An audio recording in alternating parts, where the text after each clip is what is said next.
పరిశుద్ధి కలిగిన తండ్రి, జీవాధిపతి, నీకు స్తోత్రం చెల్లిస్తున్నాం. ఈ దినాన్ని బట్టి మేము ఎంతో నీకు కృతజ్ఞతాస్తుతులు చెల్లిస్తున్నాం.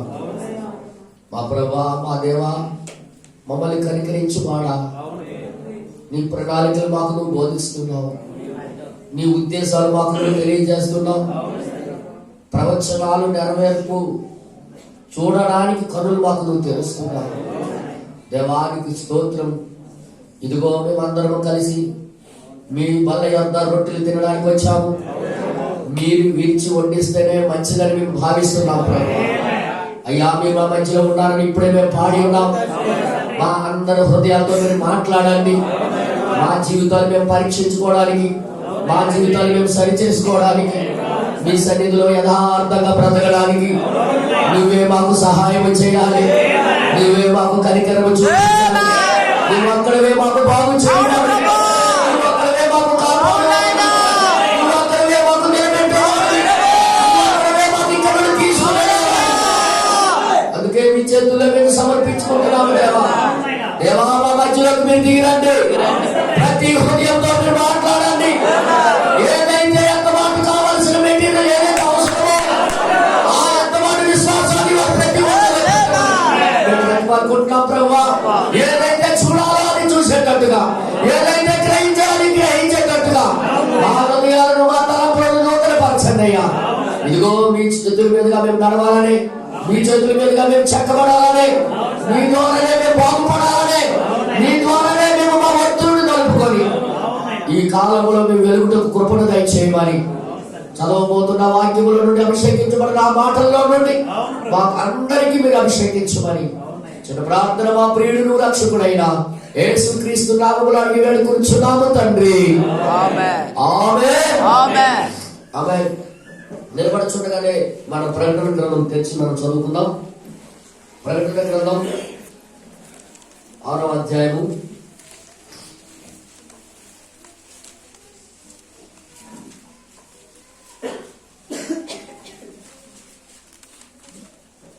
1వ వచనం మొదలుకొని 8వ వచనం వరకు నేను చదువుతున్నాను. బైబిల్ వారి జాగ్రత్త చూడాలని నేను మనం చేస్తున్నాను.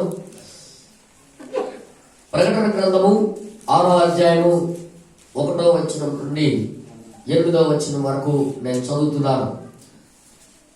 ఆ గొర్రెపిల్ల ఆ 7 ముద్రలలో మొదటి దానిని విప్పినప్పుడు నేను చూడగా ఆ 4 జీవులలో ఒకటి రమ్ము అని ఉరుము వంటి స్వరముతో చెప్పుట వింటిని.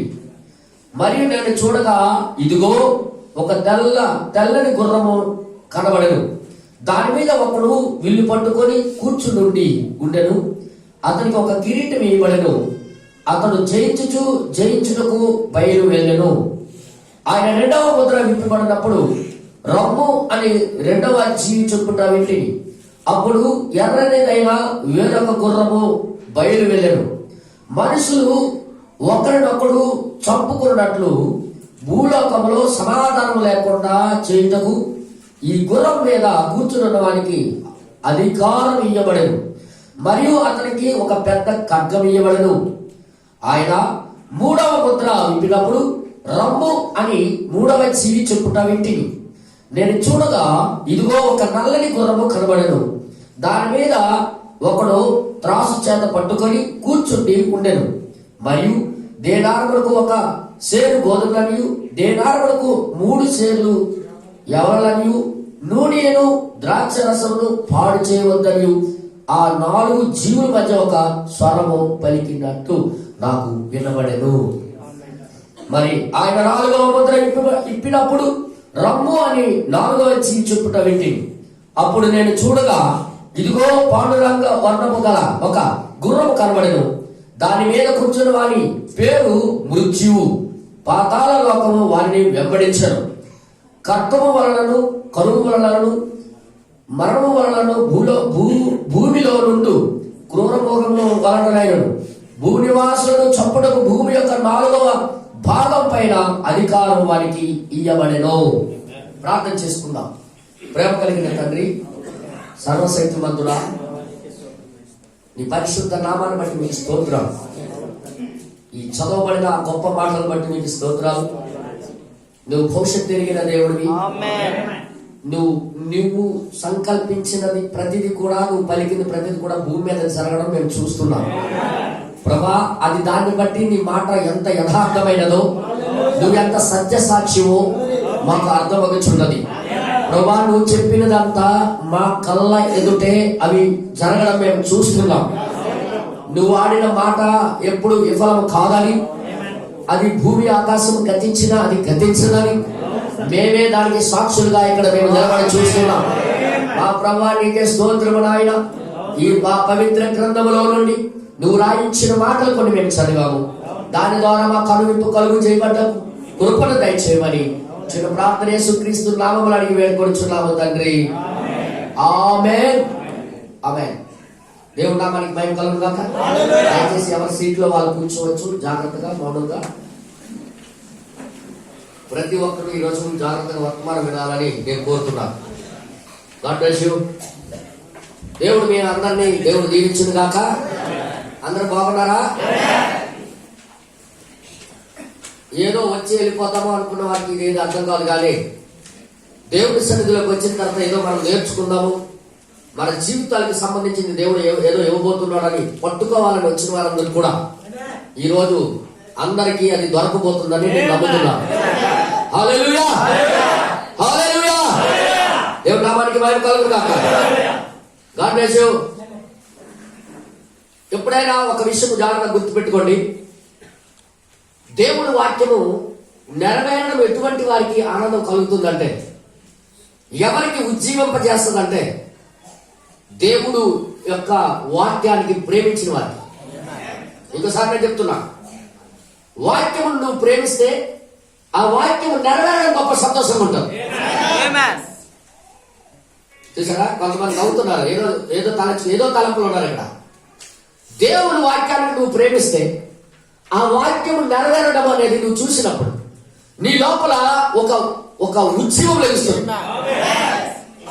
ఆ నెరవేర్పులో ఉన్న ఆ ఉత్తేజాన్ని నీ లోపల నింపుతుంది అనమాట.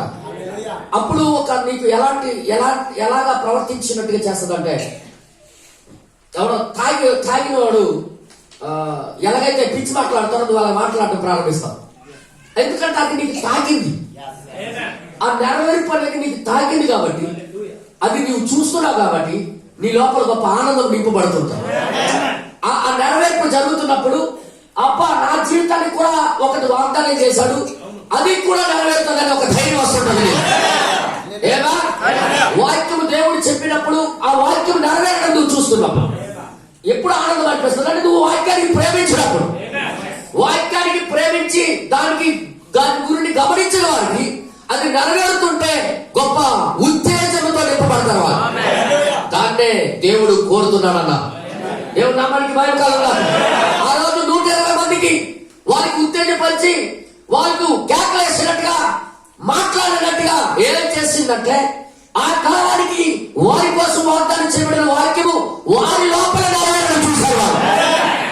ఏవేళ గ్రంథంలో రాయబడిన మాట నత్తి పెదాలతో మాట్లాడతారని, నా ఆత్మ నా కుమారుల మీదను కుమార్తెల మీదను కుమ్మరిస్తారని మాట వారి జీవితాలకు వచ్చి ఇచ్చినట్టు ఎప్పుడైతే చూశారో వాళ్ళు వేరే వాళ్ళగా మాట్లాడారు.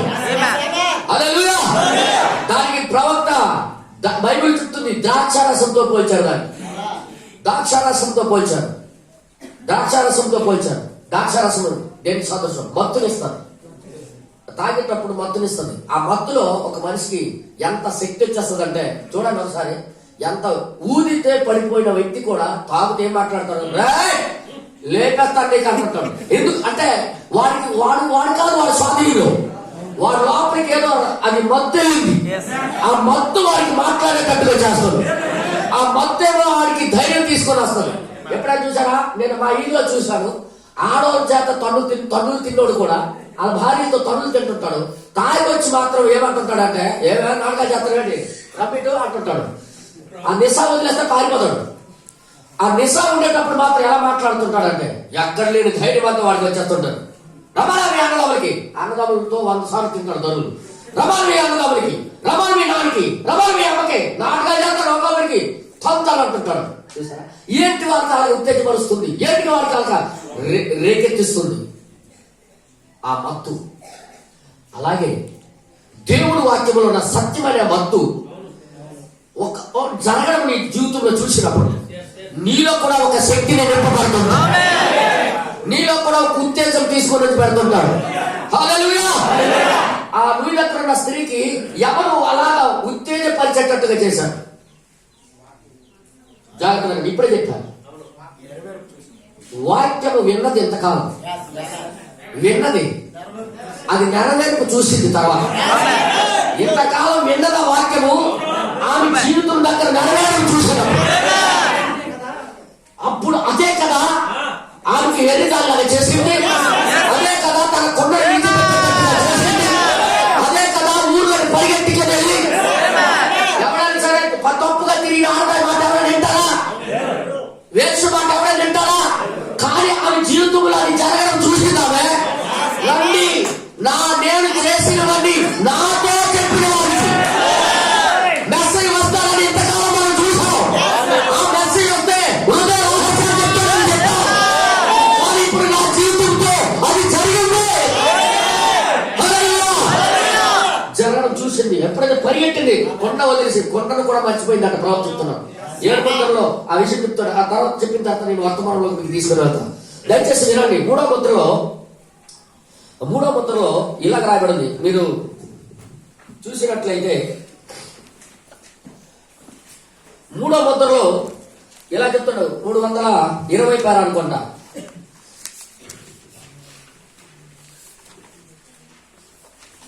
మూడవ ముద్ర 320 పేర మనం చదివినట్లయితే అక్కడ ఎలా నేను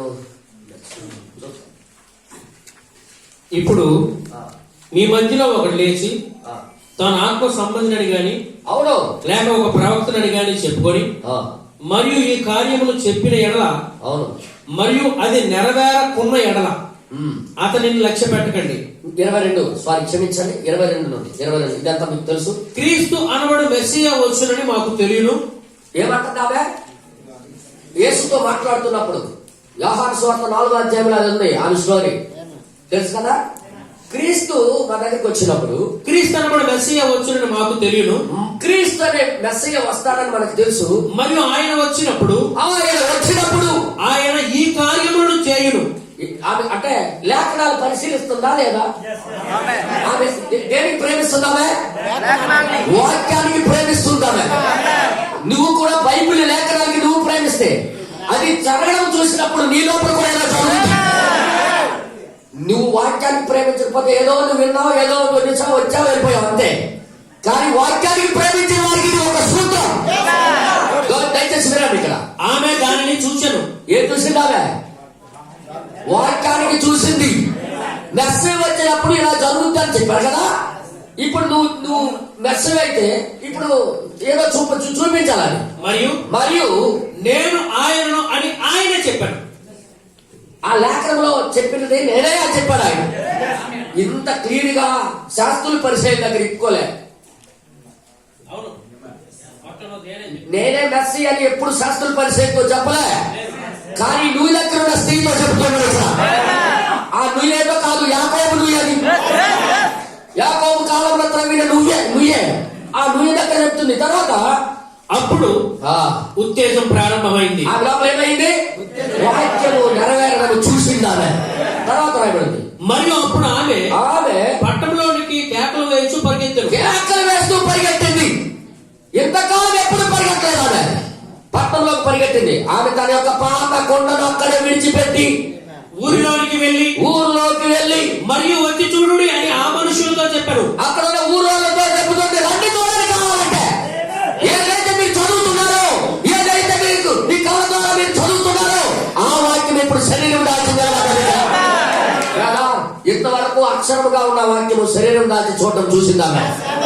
బ్రదర్, ఇప్పుడు మనం వాక్యం చదివిందంతా వింటున్నాము, చూస్తున్నాం, కానీ నీ కళ్ళ ద్వారా నువ్వు చూడలేదు. నిజంగా నువ్వు చూస్తే నీ లోపల ఉత్తేజం నింపబడుతుంది. తర్వాత ఆయన చదివినట్లయితే, మీకు కనుక తూర్పు దేశముల ఆచారముల గురించి తెలిసి ఉన్నాయడలా ఆమె ఆ విధముగా చేయట తప్పు అగును. ఏంటది? ఆమె ఆ విధముగా చేయట తప్పు అగును. ఎందుకంటే తూర్పు దేశాల్లో ఎవరు వేశ్య మాట వినరు. నీ మాట అంటారు. అవునా? అవునండి, అవునండి. అటువంటి ఒక స్త్రీ చెప్పున్నది ఎవరూ వినరు. లేదండి. చూడండి, ఆమెకు ఒక గుర్తు ఉన్నది. ఏంటా గుర్తు? మరియు ఆ విధమైన చెడ్డ పేరు గల స్త్రీ వీధిలోకి వీధిలోకి వెళ్ళినప్పుడు మరియు ఆ విధంగా ప్రవర్తించినట్లయితే వీధులలో ఉన్న పురుషులు ఆమె వైపు శ్రద్ధ చూపరు. ఏ పురుషుడు వినడు, ఏ మనిషి వినడు. అయితే సహోదరుడా, ఆమె అక్కడ జీవవాక్యమును కలిగి ఉన్నది. ఏంటది? జీవించిన వాక్యముతో ఇంతవరకు అక్షరాన్ని చూసింది కానీ ఈసారి శరీరం దాటి జీవిస్తుంది. అది చూసిందని ఆ స్త్రీ అంటే సంఘం అని గుర్తెట్టుకో. ఈ రోజు ఈ సంఘానికి కూడా చెప్తున్నా, జీవిస్తున్న వాక్యము నువ్వు చూసినప్పుడు నిజంగా నువ్వు కనిపెట్టినట్లయితే నీ జీవితంలో కూడా ఏదో చేయబడుతున్నది. ఈ రోజు చెప్పబోయే వర్తమానం దాని మీద ఆధారపడి ఉంది. అందుకే నేను చెప్తున్నా. నెక్స్ట్ తర్వాత రాయబడింది, ఆమె ఉత్తేజితురాలాయను. ఆమె ఉత్తేజంతో నింపబడింది. జీవించే వాక్యం చూడగానే ఏమైంది? ఎందుకు ఇలా దేవుడు నింపుతున్నాడు? ముందు రోజుల్లో కూడా, చివరి దినాల్లో కూడా తన సంఘము ఈ విధంగానే ప్రవర్తిస్తామని 2000 సంవత్సరాల క్రితమే ఛాయ రాసి పెట్టాడు ఆయన. నిజంగా నువ్వు దగ్గర కూర్చున్నాడు మనమే. నువ్వు ఏదో కాదు కానీ పాతకాలపు వాక్యం ఆయనే. వాక్యముగా దేవుడు కూర్చొని ఉన్నాడు మన మధ్యలో. వాక్యముగా నిలబడి ఉన్నాడు ఆయన. ఆ వాక్యం జీవించి నడవడం చూసినప్పుడు నువ్వు కూడా ఉత్తేజపడుతున్నావు. భయంకరముగా గాలి వీచుతున్న దినమున మంటలతో రగిలిపోతున్న ఒక ఇంటిని ఆర్పుటకు ప్రయత్నించినట్లుగా ఉండును. ఎలా ఉంటది? గాలితో కాలిపోతుంటే, సుడిగాలి వచ్చి దానికి కాలి చేస్తుంటే ఎవడైనా ఆర్పడానికి చూస్తే ఎవడైనా ఆర్పగలడా? మా ఈది కాలిపోతున్నప్పుడు నాకు గుర్తుంది, 5 నిమిషాల్లో 30 ఇల్లు ఒకేసారి అంటుపోయింది. 5 నిమిషాలు ఆర్పడానికి కానీ సామాన్లు తీయడానికి కానీ అవకాశం లేకుండా ఒక్క 5 నిమిషాలు గాలి వచ్చింది. అగ్గి అంటగానే గాలి వచ్చింది. గాలి రాగానే ఒకేసారి అంటుపోయింది. అలాంటి దాన్ని ఎవరు ఆపరు. గంటల్లాగా వచ్చేసరికి బొగ్గులు ఉన్నాయి. గంటల్లాగా వచ్చి బొగ్గులు ఆగిపోయాడు. ఏదైనా ఇస్త్రీ చేసుకోవాలంటే బొగ్గులు పనిచేస్తా తీసుకుంటాను. కానీ దానికి ఎవరు ఆర్పలేకపోయారు. ఇది కూడా దేవుడు వాక్యము జీవించడం చూసింది, శరీరం దాచడం చూసింది, కదలాటం చూసింది. ఎప్పుడైతే నింపబడింది ఆమె లోపల మంట రేగింది. సంగమా, ఈ రోజు కూడా నువ్వు చూడగలిగితే చదవబడిందంతా, ప్రవచించిందంతా వాక్య రూపంలో కదలాటం నువ్వు చూస్తుంటే, మన ముందు జరగడం నువ్వు చూస్తుంటే, నిజంగా నువ్వు దేవుడిని ప్రేమించినట్లయితే నీ లోపల ఒక మంట కలిగిస్తుంది. నీ లోపల ఒక ఉత్తేజం నింపుతుంది. హలో, మీకే మీ అందరికీ చెప్తున్నా. హలో, అర్థం చేసుకో సోదరుడా. నెక్స్ట్ తర్వాత రాయండి. దానిని ఆ మంటను ఎవరో విసురుతున్నారు. ఎవరో దానికి మంటని విసురుతున్నారు. ఈ రోజు కూడా ఆయన అదే పని చేస్తాడంటే ఆ రోజు సంక్రాంతి మెసేజ్ మధ్యలో దిగి వచ్చి వాళ్ళు కాలిపోకుండా విసురుతున్నారు. ఈ రోజు కూడా దేవుడు మహాసభతో ఈ భూమిని కొట్టబోతుంటే తన యొక్క ప్రజలకు వాళ్ళ లోపల మంట ఇంకా ఎక్కువ రాగాలని మంటకి ఇంకా ఊపుతుంటే ఏమవుతుంది? ఇంకా ఎక్కువ ఉందా, తక్కువ ఉందా?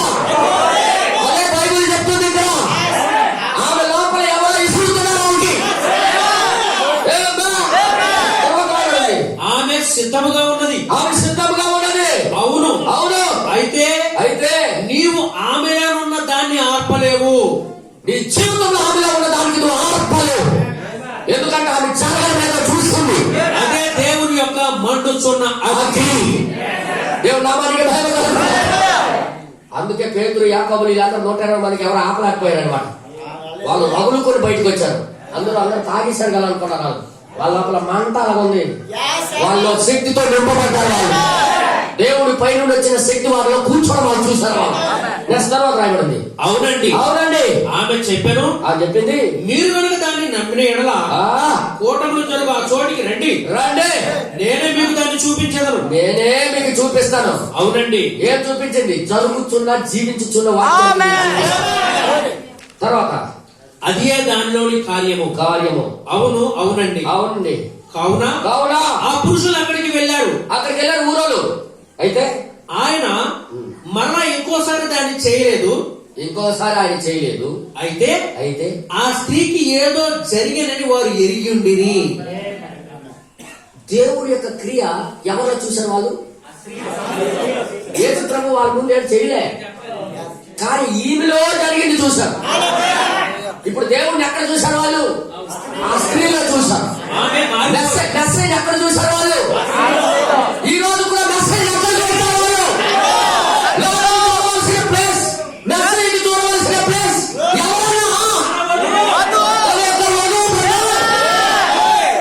పేపర్లా చదువుతా అర్థమయ్యే కాదు ఇది.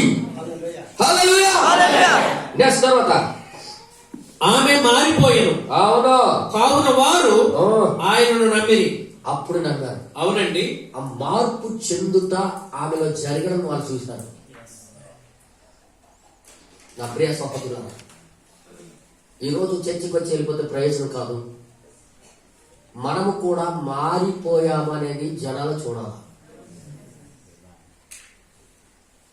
నువ్వు మారకుండా నువ్వు చర్చికి 100 సంవత్సరాలు వచ్చిన ప్రయోజనం లేదు. నీ మాట తీరు మారాలి, నీ స్వభావం మారాలి. నువ్వు మారిపోయావని జనాలు చూడాలి. నీలో ఆయన్ని చూడాలని జనాలు ఎదురు చూస్తున్నారు.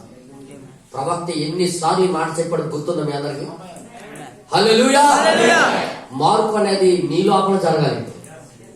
ఇప్పుడు ఆమెలో ఆయన్ని చూశారు వాళ్ళు, మెస్సయ్యని. ఆయన వాళ్ళ ముందు ఏ చిత్రం చేయలేదు, ఏ మ్యాజిక్ చేయలేదు. చేసిందంతా ఆమె జీవితంలో చేశాడు ఆయన. ఈ రోజు మన జీవితాల్లో ఆయన ఏదో చేసి చూపించాలని దేవుడు ఎదురు చూస్తున్నాడు. అందుకే ఈ కాలపు వాగ్దానము సంఘానికి అనే వర్తమానం ఈ రోజు మాట్లాడతాను. ఈ కాలపు వాగ్దానము సంఘానికి ఏమై ఉన్నదో మీకు చూపిస్తాను. దేవుని నామానికి మహిమ కలుగును గాక. అందుకే దేవుని నామానికి మహిమ కలుగును గాక. అప్పుడు ఏమైంది? ఎలాగా వారు ఆయనను నమ్మిరి. అవును, ఎలాగా వినుట వలన విశ్వాసము కలుగును. దేవుని యొక్క వాగ్దానమును వినుట వలన ఏంటంటారట? దేవుని యొక్క వాగ్దానం వలన విశ్వాసం కలుగుతుంది. ఇప్పుడు వాగ్దానం బోధిస్తే కదా, దేవుడు వాగ్దానం తన సంఘం కోసం ఏది చేశాడో అది బోధిస్తే కదా విశ్వాసం కలుగుతుంది. వినడానికి రెడీనా? దేవుడి యొక్క వాగ్దానం మీకు బోధించాలని ఈ రోజు నిలబడ్డాను. దేవుడి నామానికి ఏంటా వాగ్దానం వర్తమానం ద్వారా మీకు చూపిస్తాను. ఎందరో ఆనందంగా ఉన్నారా? అయితే ఆమె వాగ్దానం ఆమె చూసింది, ఆమె ఉత్తేజపడుతూ అయిపోయింది. మన వాగ్దానం మనం చూసినప్పుడు మనం అదే జరగాలి. మనకి కూడా ఏదో రేపాలి, మనకి ఏదో నిలబెట్టాలి, ఏదో మనకి నడిపించాలి, ఏదో మాట్లాడేటట్టుగా చేయాలి. మనకి మన వాగ్దానం ఏదో మనం చూడాలి. అప్పుడే ఎంత మాట విశ్వాసం వస్తుంది. దేవుడి నామానికి మహిమ కలుగును. అయితే ముందుకెళ్దాం. దేవుడి నామానికి మహిమ కలుగును. చదవబడిన వాక్యంలో నుండి ఈ రోజు మొదటి వాక్యం చదువుతాం. ఏం చదివాం మనం? ప్రకటన గ్రంథం 6వ అధ్యాయం 1వ వచనం, 1-2 వచనం. ఆ గొర్రె పిల్ల ఆ 7 ముద్రలో మొదటి దాన్ని విప్పినప్పుడు ఏంటదా ముద్రలో ఈ ప్రణాళికలంతా ఎక్కడ దాచిపెట్టాడంటే ముద్రలో ముద్రించారు. ఎవరు ముద్రించారో వాళ్ళ ఆ డిపార్ట్మెంట్ మళ్ళీ తీయాలి. అర్థమైంది మీ అందరికి? రైల్వే ముద్ర నిలిపేస్తారని పనిచేయదు. పోస్ట్ ఆఫీస్ లో వచ్చిన ఉత్తరాలకన్నీ పలానా ఊరికి వెళ్ళాలని సీల్ చేస్తారు ఒక బస్తాలు. ఆ సీల్ ఎవడు పడతాడు తీయడానికి లేదు. మళ్ళీ పోస్ట్ ఆఫీస్ వాళ్ళే తీయాలి, ఆ గవర్నమెంట్ వాళ్ళే తీయాలని. పోలీస్ డిపార్ట్మెంట్ వాళ్ళు పార్సల్ చేసి ముద్రేస్తారు, వాళ్ళే మళ్ళీ ఇప్పాలి దాన్ని. అలాగే ఎవరైతే ముద్రించారో ఆయనే ఇప్పాలి. మళ్ళీ మధ్యలో ఇంకెవడు ఇప్పినా శిక్షార్హులే, జైలు శిక్ష పడుతుందని మీ అందరికి తెలుసు. హల్లెలూయా, అర్థమైంది మీ అందరికి? ఎవరైతే సీన్ వేశారో ఆ డిపార్ట్మెంట్ మళ్ళీ తీయాలని దేవుడు వేశాడు కాబట్టి ఆ లోపల ఉన్న రహస్యం ఏదై ఉన్నది అనేది చెప్పడానికి ఆయనే ఇప్పాలా. అందుకే ఎవడు యోగ్యుడు కాదు భూమి మీద, ఇంకెవడు గొప్పోడు లేడు. ఆయన అంత గొప్పోడు ఇప్పినోడు ఎవడు లేడు. వేసినోడు ఆయనే, తీసేవాడు ఆయనే. గుర్తెట్టుకోండి, ఆయన తీశాడు ఆయనే వేయాలి, ఆయన వేశాడు ఆయనే తీయాలి, ఆయన మూసాడు ఆయనే తెరవాలి. ఆయన తీసిన తలుపులు ఎవరు మూయలేరు, ఆయన మూసిన తలుపులు ఎవరు తెరవలేరు. Rule, Bible rule. ఇక జాగ్రత్త వినండి. ఒకటో వచ్చిన ముద్రల గురించి మనందరికి తెలుసు, బైబిల్ చదివిన వాళ్ళందరికీ కూడా తెలుసు. ఇంతకు ముందు నేను రాధాం సంఘంలో బోధించాను. ఇకపై కూడా ఇక్కడ నేను కంటిన్యూ చేయాలనుకుంటున్నాను. 7 సంఘకాలాలు బోధించాలనుకుంటున్నాను, 7 ముద్రలు కూడా బోధించాలనుకుంటున్నాను.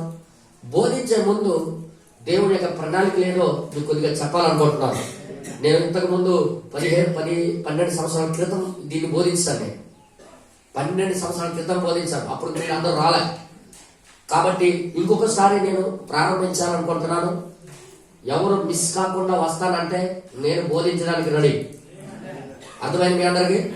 అయితే ఇప్పుడు ఈ ముద్రలో 7 సంఘకాలాలు చదివిసిన వాళ్ళందరికీ కూడా ఈ విషయాలు బాగా తెలుసు. ఏంటి విషయాలంటే ఆ మొదటి ముద్రలో జరిగింది ఏంటి అనేది ఇక్కడ రాయబడినది అక్షరాలు మాత్రమే. కానీ దేవుడు మనసులో ఉన్నది ఏదో ప్రవక్త బోధించాడు.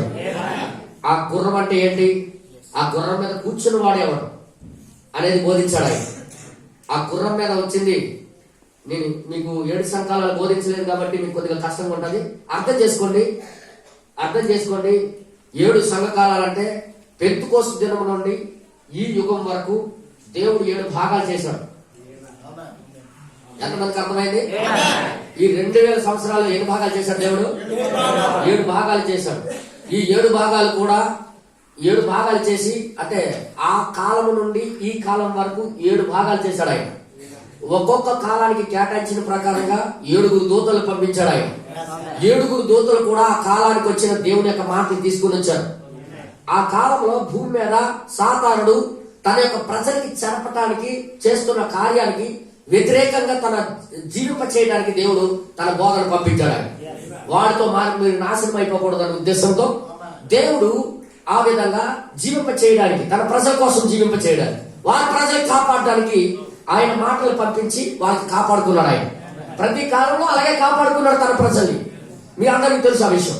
అయితే ప్రతి కాలంలో ఇప్పుడు మన యుగానికి కూడా సాతాను యొక్క బోధ అడ్డుబోధలకి మనము నశించిపోకుండా, ఆత్మీయంగా చచ్చిపోకుండా మన లోపల కూడా ఆ మంట, ఆ మీ దగ్గర ఉన్న స్త్రీలో ఉన్న మంటనే మరలా మన లోపల కలుగు చేయడానికి దేవుడు ఏం చేశాడంటే ఈ కాలానికి ఒకరిని కేటాయించి పంపించాడు.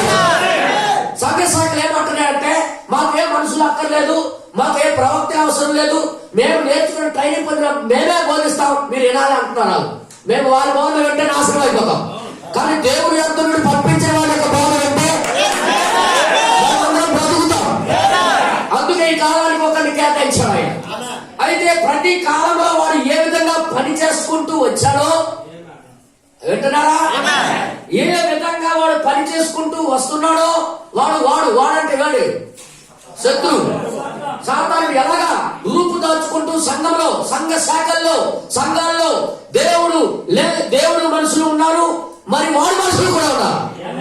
వారి మధ్యలో ఉండి వాడు ఎలా పని చేస్తున్నాడో వాడి యొక్క బట్టలు ఇప్పిస్తాడు. ఎంతకాలం మాకు తెలియదు బైబిల్ అంటే ఏంటో, కానీ ఏదో వచ్చిన తర్వాత సాతాను యొక్క బట్టలను ఇప్పి వాడు ఎలాగా ఏ రూపుతో వస్తున్నాడు, వినండి, ఏ రూపుతో వస్తున్నాడు, ఆయా కాలంలో ఏ రూపంలో వస్తున్నాడు, ఏ ముసుగేసుకొని వస్తున్నాడు, ఏ విధమైన బోధతో వస్తున్నాడు, ప్రతిదీ కూడా వివరంగా ఈ కాలంలో బోధించబడిపోయింది. అయితే అలాగా వస్తూ వస్తూ వస్తూ ఈ కాలానికి వచ్చేసరికి వాడి రూపం ఏంటో బయట పెట్టేశాడు. అందుకే కదా మనం సంఘ శాఖలను బయటకు వచ్చేసాడు. సంఘ శాఖల రూపంలో వచ్చేసి ఇప్పుడు క్రైస్తవులందరికి కూడా, దేవుడు నమ్ముకున్న వాళ్ళందరూ కూడా మోసం చేస్తున్నాడు. కానీ దేవుడు కృప చేత ఆ సత్యమైన బోధ వైపు తిప్పడానికి ఆయన ఆత్మ వెళ్ళిపోలేదు. ఆయన ఆత్మ ఈ కాలంలో పక్షిరాజులో వాడు చంపడానికి వాడు ఒక వేరే రూపం దాలుస్తుంటే దేవుడు కూడా బ్రతికించడానికి తన ఆత్మని ఇంకొక రూపంలో పంపిస్తున్నాడు. అర్థమైంది మీ అందరికీ? అయితే మీ అందరికీ తెలుసు, ఇదంతా బైబిల్ ప్రకారంగా ఈ కాలం వరకు జరుపుకుంటూ వచ్చాయి. అందుకే అన్ని సంఘశాఖలు పుట్టుకొని వచ్చేసాయి, వాడి యొక్క వాతావరణంలో పెరిగాయి. అర్థమైంది మీ అందరికీ? సింపుల్ షార్ట్ కట్ లో మీకు 7 సంఘాలను బోధించాను ఇప్పుడు. షార్ట్ కట్ లో అది తర్వాత నేను వాక్యం మీకు వివరిస్తాను. తర్వాత జాగ్రత్త. ఆ తర్వాత దాన్ని ఆ 7 సంఘకాలాలకి 7 ప్రవక్తలు పంపించిన తర్వాత ఈడు రూపు మార్చుకోవడానికి సంఘంలో దూరి క్రైస్తవుల్లో దూరి, నేను ఒక మాట చెప్తున్నానమ్మా, ఎవరి పిల్లలైతే అక్కడ ఆడుతున్నారో, ఎవరి పిల్లలు బాత్రూమ్కి వెళ్తున్నారో వాళ్ళ తల్లి వెనకాల వెళ్ళి వాళ్ళు ఎక్కడ పాస్కి వెళ్తున్నారు, శుభ్రంగా నీళ్ళు పోస్తున్నారు లేదని చూడవలసింది తల్లి బాధ్యత. పిల్లలకు వదిలేయడం కాదు. మీకు తెలుసా, మీ పిల్లలకు వదిలేయడం బట్టి నాకు 40,000 లాస్ అయింది. బోర్ తీసాము, పిల్లలు రాళ్ళు వేస్తుంటే తల్లి చూసిందే కానీ ఒరే బోర్లో రాయి వేయకూడదురా అనుకుని నేర్పించలేదు తల్లి. బోర్లో ఆ మోటార్ ఇరికిపోయింది, ఆ రాళ్ళు వేయడం, ఆ మోటార్ బయటికి రాలే, బడ్డు తెగిపోయింది బయటికి తీస్తే. ఎవరి వల్ల అది